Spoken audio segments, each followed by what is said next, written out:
Welcome to #Gen Z. I'm your host, Megan Grace.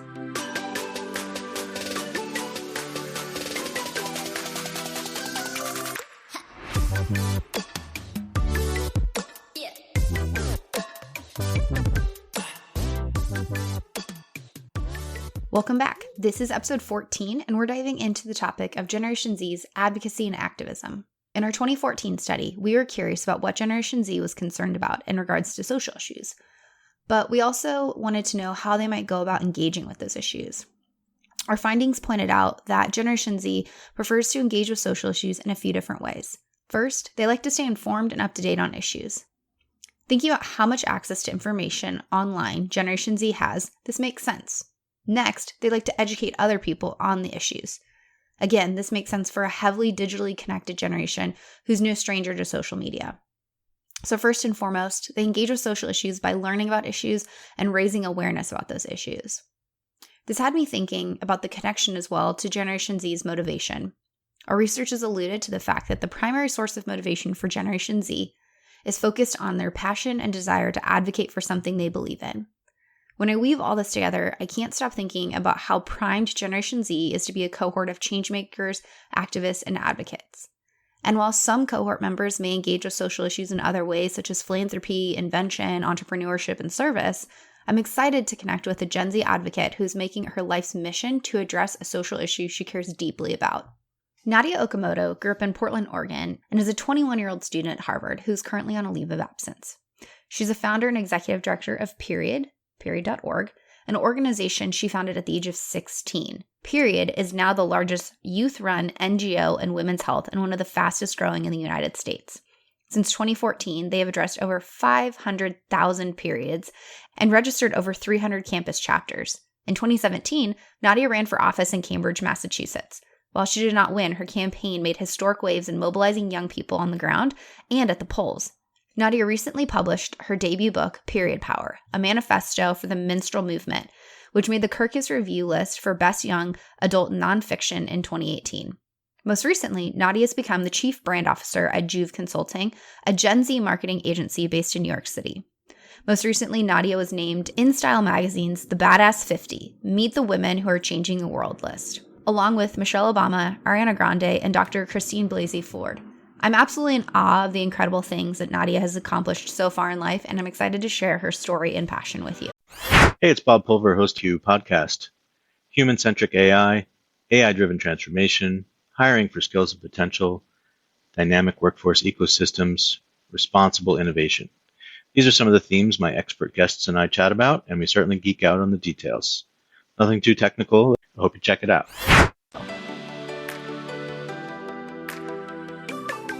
I am so excited to welcome today's guest. Nadya Okamoto is fantastic and one of my new favorite people to follow. She is just an absolute dynamo in the work that she's doing in advocacy and activism. And I could not imagine a better guest to be discussing this. Not only is she a member of Gen Z, but she is absolutely a force to be reckoned with in the things that she's doing and the way that she inspires people. So I'm actually going to turn it over to her. She's got quite an impressive bio and all the things that she's working on. And I think she's going to be best to be able to tell you a little bit what she does. So Nadya, welcome. Thank you so much for having me. I'm Nadya Okamoto, and I'm 21 years old, and I'm a rising junior at Harvard College right now, but I'm currently taking time off to do period activism and focus on some more Generation Z specific work that I'm doing. So I'm the founder and executive director of an organization called Period, the Menstrual Movement, which is a nonprofit that I founded when I was 16 years old. And what we do is we fight to end period poverty and period stigma through service, education, and advocacy. And we do this through mobilizing a global network of campus chapters. We now have about over 350 campus chapters registered at universities and high schools and are now the largest youth-run NGO in women's health in the world. And I'm also on book tour, so I published my first book called Period Power with my publisher Simon & Schuster in October. And I'm Chief Brand Officer at Juve Consulting, which is a Gen Z marketing agency. I wonder when you sleep because you were doing so much. I always like to think that I was like kind of busy in college, and every time I talk to a member of Gen Z in college, they're just like, sit down. I got this. And it's incredible to hear about the work that you're doing. And like I said, following along with what you're doing is absolutely fascinating. And I think there's so much to learn from you and what you've started at such a young age. I mean, you started your first nonprofit at the age of 16. What inspired you to do so? And did you face any barriers along the way? Of course. So my passion for periods comes from a really personal place. I founded the organization when I was 16, inspired by sort of my family's own experience with housing instability. And during that time, when my family was living without a home of our own, I ended up talking to homeless women who were in much worse living situations than I was in. And it was really hearing these stories from women of using toilet paper and socks and brown paper grocery bags and even cardboard to take care of their period that really inspired me to take action, right? And I think I was really pushed to do that, especially after learning about things like the tampon tax, which is the sales tax on period products, labeling them as non-essential goods in the majority of US states. Now we're at 34, right? So I think that was really what spurred me to take action, sort of with this reaction of how is it 2014 at the time. 2014, people have been menstruating since the beginning of time, and yet menstrual hygiene is still considered this privilege and is still this huge barrier for success for women and girls. That is incredible that you were able to take something that was a less than ideal experience that you went through, but rechannel that energy to help other people. I really do commend you on that. So you started your first nonprofit at 16. What kind of barriers did you face along the way? I think one of the biggest barriers is just that people were uncomfortable talking about periods. Like, periods are so much more mainstream now than they were even, 4 years ago. When we started, like, it wasn't until 2015 that like NPR and Newsweek labeled like 2015 the year of the period when people started talking about it more. But when we started, like, we were some of the first, activists really in the space on social media. So in terms of mainstream media, we were still working to destigmatize it. So every pitch we went into, every potential volunteer, potential funder that we talked to, we first had to destigmatize periods. So I think that was a huge barrier for us for sure. So you say we. I know that you work with a team. Can you tell me a little bit more about what steps did you take to creating Period, and how did you kind of get the ball rolling? I know that it comes from a very personal place, so I'd love to hear a little bit more about your journey of starting in 2014 to where you are in 2019. Of course. So, I mean, my journey to starting was kind of honestly, I always felt like I never knew what I was doing, but I just had this mentality of I was going to take action anyways. So, I mean, when I started, my first step was just finding a co founder who balanced the skills that I have, right? I knew that I wanted to be the visionary face of the organization, I wanted to focus on advocacy, but I also knew I wanted to distribute product and I wanted to run a full fledged organization. And I did not want to deal with the finances, the logistics, the small operations. So I ended up finding a co-founder who I'd never really talked to, but we went to school together and we sort of embarked on this journey together. And his name is Vincent Foriand. And actually, we started when we were 16 and he didn't even know really what a period was. So our first sort of business was teaching him what menstruation was. That is incredible. I love that you not only brought in a young man, I presume, but Yeah. you brought in a young man. It's always wonderful to have that well-balanced team, but you really took it from a very mature perspective of what am I good at and what are the things I want to do? And then how do I build that robust team? And I think that's incredible to be able to know that. I'm sure you're like a superstar at group projects in class. So I'm just absolutely enamored with how you have channeled so much of your activist and your advocacy spirit. So what does it mean to you to be an activist and an advocate? To me, being an activist is just pushing against the status quo on something that you really believe in, right? And that's why I always say activism can be so tiring, because when you're pushing against the status quo, you always feel like, one, there's more that you could be doing, but also two, it's the act of resistance, which can get rather exhausting. Yeah, you're doing especially personal work and you're not doing it because you want the fame and the glory. You're doing it for a good reason. And sometimes you are going up against people that might not believe in the same thing you do. And I can understand how that could be tiring. Yeah, and I also think that, I mean, when you do activism, because it is exhausting and you're pushing against like this societal norm, it means that it usually comes from a very personal place. So a lot of the work of activists, for the most part that I know, their activism comes from this deeply personal place whether it be a personal story of adversity or, having empathy for someone that they truly care about. And I think that's why the activists who are able to be successful are the ones who have this deeply rooted personal authentic passion for what they do. Absolutely. So what helped you develop kind of your passion and your voice? I know that you went through an experience with your family, but what else along the way has really helped you hone in on your voice in terms of activism and advocacy? So I think that it's kind of twofold, right? Like I started my organization when I was 16, coming out of experiencing housing instability, kind of right after experiencing rape and sexual assault for the first time, coming to terms with the fact that I grew up with sex abuse and physical abuse in my family. And I think it was a lot of the adversity in these experiences where I felt so powerless and voiceless that led me to find activism as an outlet for where I felt so deeply empowered on a new level, right? At the same time, I had a role model like my mom, who was an incredible mentor to me along the whole way, both in my personal and professional life, but also someone who led by example in terms of what it looks like to be resilient in the face of adversity. And I think to be able to watch my mom be resourceful and fight to protect my sisters and I was a big motivator for me. And like, what can I do now to like take all the privilege that I have, and whether it be access to education or access to a family and a roof over our heads, and turn it around and support women. And I think that, with a mom and two younger sisters who are so empowered women, it's a really big inspiration for me. You faced some stuff, and I am just absolutely amazed in the way that you have channeled that. And you are just such a good sentiment and example of the young people in your generation. And I know that you do a lot of work with Jude Consulting. Yeah. And you get to kind of be a voice and get to be an eye on what's going on with Gen Z, which is so cool. How do you see some of your Gen Z peers engaging in activism and advocacy? Because I know, your flavor of activism might be different than some of your peers. What are some other ways that you're seeing young people engage with the issues they care about? So I think that one of the biggest waves of activism that's happening with Gen Z is like social media activism, where, I mean, when I was starting this organization, the priority was what is the work that you're doing on the ground, right? What is your impact numbers of the people you're reaching, real lives that you're touching face to face? Now, when you hear about activists and, activists who are trying to change culture, a lot of this work is not being done through organizations, but it's being done on social media, right? People who are starting hashtags, people who are going viral via videos where they're confronting, people in power. And it's less about the work that you're doing and the credibility you have on the ground, but how much of a following you can build around a shared mission.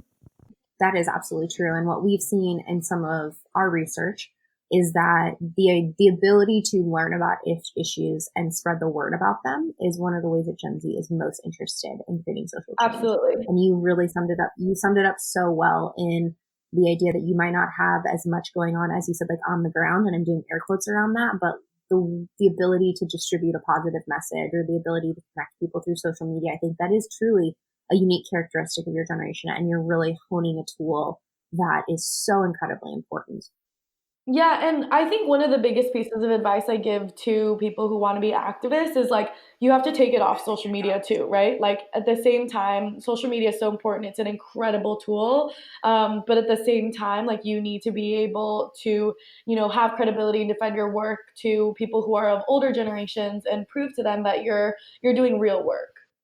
Absolutely. And it's weaving it all together in this idea of social media and real life are still life, and they're reflections of one another, whether or not we lead them into either area. There's a semblance of truth in both. And so it's more than just the hashtags and the posts, right? It's what we do in our day to day and our interactions one-on-one and in groups. So I 100% agree with you. And you started to get into advice to give to other people that might be interested in getting into activism. What would be, Nadya's few bullet points, few tips on honing your activist voice and starting in that process? I think my biggest piece of advice would be to just be unapologetically yourself. I think in this day and age of activism, when you really become like a, public figure and you're doing so many things on social media or with press, like it's really easy to get both hate from people who are trying to tell you to change yourself or your voice and your message, or even support that is also trying to help you in a way that's trying to change how you approach things. And I think one of the biggest things is stay true to your mission, stay true to your passion, and be unapologetically yourself. I love that. I need to take that with me wherever I go. And I love that Gen Z authenticity. Exactly. So something you and I kind of, I love it. One of the things that you and I have actually really chatted about and enjoyed is this idea of generations working together. And so as a millennial and someone who is oftentimes in positions of power to help make the world a little bit of a better place for Gen Z, what can older generations be doing? And those who are working with Generation Z, what can we do to support young people in their pursuits of activism and advocacy? I think the two big things. One, create platforms for young activists to be able to share their work and share their passions. I think making room, like just as you're doing, right? Having podcasts or creating space on social media or creating space at events and in person to help make intros and elevate the voices of Gen Z activists. But two, also allocating real resources to Gen Z, right? You have to go beyond just saying, look, here's a Gen Z person, like let's all clap or give them a space on the stage. Would be like, how do we support the real work you're doing? How much money do you need? What resources do you need? What connections do you want? And I think being able to have trust in giving resources to Gen Z activists is huge. One of the biggest barriers for my organization from the very beginning is we have to work 10 times as hard to prove our credibility to get money or resources, right? When we come out the gate and we say, we're running an organization that needs to raise, $500,000 in the next few months, like to raise that money, we need to be able to prove our credibility, and we need, partners who are much older than us and have those resources to turn around and believe in us. I want to be able to absolutely shout on a mountaintop all the wonderful work that you're doing. But for anyone that is listening that might want to support even at a small level, what are some ways that they can get involved with Period and some of the work that you're doing? Are there any individual opportunities or places they can go to learn more and to support your work? So the best way to get involved and find out more about Period is to just go to period.org or to just follow us on social media. We always put out call to actions on @Period Movement on social media, or you can find me at Nadya Okamoto on social media. I think that if you really want to get involved at a higher level, you can start a chapter in your community or at your school, or do something like just a one-time action in one of our policy campaigns. That is fantastic, and I can't wait to share that with everyone. I think you're doing incredible work and want to make sure that you can get all the support that you can. So I ask this of every one of my guests because I just love being Gen Z's cheerleader. But what is your favorite thing about your Generation Z peers? My favorite thing about my Generation Z peers is how much they value inclusivity, right? One of the most known nicknames for Generation Z is the plurals, because we don't think in terms of the I, like what's best for me and what I want, but we think in terms of what's best for my community and what our generation wants and what we're prioritizing, right? Another nickname of ours is the genderless generation, because less than 50% of us identify as totally heterosexual or cisgender. So there's a lot of work that we're doing to, defy gender labels or stereotypes and really reject gender as a social construct. And lastly, by 2020, we're going to be majority minority. So it's necessary that we prioritize inclusivity moving forward. Absolutely. I love the spirit of really loving other people for who they are with your generation, and not only loving them, accepting them, including them, and making this communal feeling very present. I commend you all for that, and you're role modeling it for older generations, and you're modeling it for younger generations, that humans are humans no matter how they identify, and everyone deserves rights. So exactly. I am so thankful for you spending some time today chatting more about what you do and how we can continue to support the good work you're doing, and also the good work that Gen Z is doing in their advocacy and activism. I'm a firm believer that if we put you all in good places to lead and do good work, that we're going to be in a much better place in our world. Well, thank you, Nadya, so much. I'm going to make sure that we throw your contact information up, that if anyone's interested, they can get a hold of you. But I'm so thankful for your insights and being here today. Amazing. Thank you so much. I don't know about you, but I don't know very many people that are hopeful about the world of work. And I'd like to change that. My name's Marcus Mossberger, and I started the Hope at Work podcast, where you'll find two things. Number one, really interesting guests. And number two, innovative ideas about the future of work. Check it out. I want to send a big thank you to my guest, Nadya Okamoto. I really can't thank her enough for sharing her very personal story and experiences. Now she's channeled those experiences into an energy that has made her an unstoppable advocate for women and gender equality. She's such a prime example of how Generation Z is already doing incredible work to support the causes they care about. They aren't waiting for permission. They're using what they have in their current phase of life. And as a member of an older generation, I want to be able to support Gen Z and further their advocacy and activism. So how do we use our privilege of age and experience to elevate a younger generation full of energy, passion, and hope for a brighter future? Nadya's energy gives me hope that Generation Z will do amazing things and work relentlessly to address issues, if we just let them. So no, they aren't too young to make change. They're exactly ready to do so. Thank you for tuning into this episode. I hope you're as fired up as I am to support Generation Z activists and advocates, or maybe just engage in a little advocacy yourself. If you enjoyed this episode and loved learning from a rock star like Nadya, make sure you rate, review, and subscribe on your preferred podcast listening platform. This will keep you connected to new episodes as they come out, and plus your feedback helps me improve the show and help other listeners find the show. I created this podcast to continue to learn about Gen Z and share their stories. So if you have a topic you'd like to learn about, or know of a member of Gen Z that I need to connect with, head over to my website, meganmgrace.com. That's MEGHANMGRACE.com. And you can send me a note, or we can connect on social media. You can find me on Instagram, Twitter, or LinkedIn. Thanks again for hanging out. Let's continue this conversation, and we'll chat soon.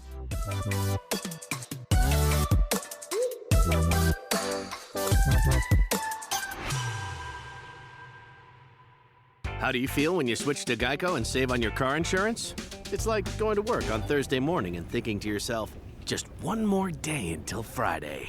But then somebody walks into the elevator and says, Happy Friday!